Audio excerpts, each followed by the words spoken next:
kauni, for today's vlog nga guys, tuturuan ko kayo kung paano magbayad sa PLDT gamit lang ang GCash nyo. So, di ba, less hassle na sa pagbabayad ng mga internet, ng Meralco bills.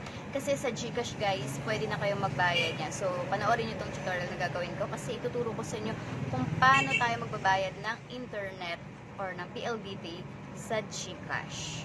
Hi mga kauni, for today's vlog nga guys, tuturuan ko kayo kung paano magbayad sa GCash ng PLDT nyo ng Wi-Fi. Yes, pwede yan guys.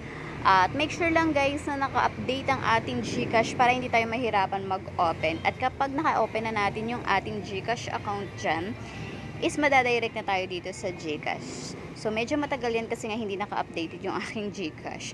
So ayan, after nyan guys, ito, punta lang kayo dito sa may bills na nakalagay sa taas.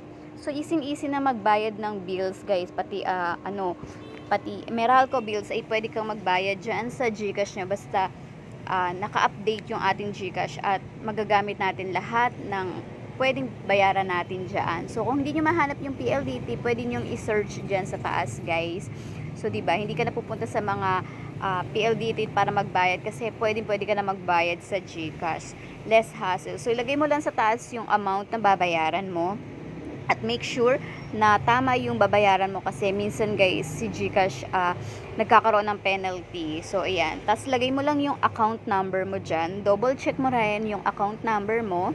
And then, make sure din na ilagay natin yung ating Gmail account guys. Kasi minsan, hindi natin nakukuha yung confirmation, yung text message, at least meron tayong nilagay na Gmail, papasok dyan yung ating receipt na binayaran natin yung ating PLDT. At pag tama na yung lahat ng nilagay mo, lagay mo lang yung next para ma-proceed na natin at mabayaran na natin yung GCash na, yung PLDT natin. So, ayan, double check nyo lang. After nyan, next ulit tayo. May makikita nyo sa taas, may next. At pwede na natin yan i-direct dyan. So, ayan. Siyempre, i-double check nyo lang din guys. Kasi may bayad nga pala yan guys, 7 pesos. Then, pag okay na, confirm nyo lang guys sa ilalim. May nakalagay na confirm. At, okay yan. Mababayaran na natin yung ating PLDT. Diba, sobrang easy. Hindi ka napipila sa mahabang bayaran ng mga internet. Kasi nga, sa GCash lang is makakapagbayad ka na. So, ayan. Medyo matagal lang siya. Pero, goods yan. And then, kapag okay na yan, guys, ayan, yung pinaka-receipt niyan, guys, kunin natin, ha?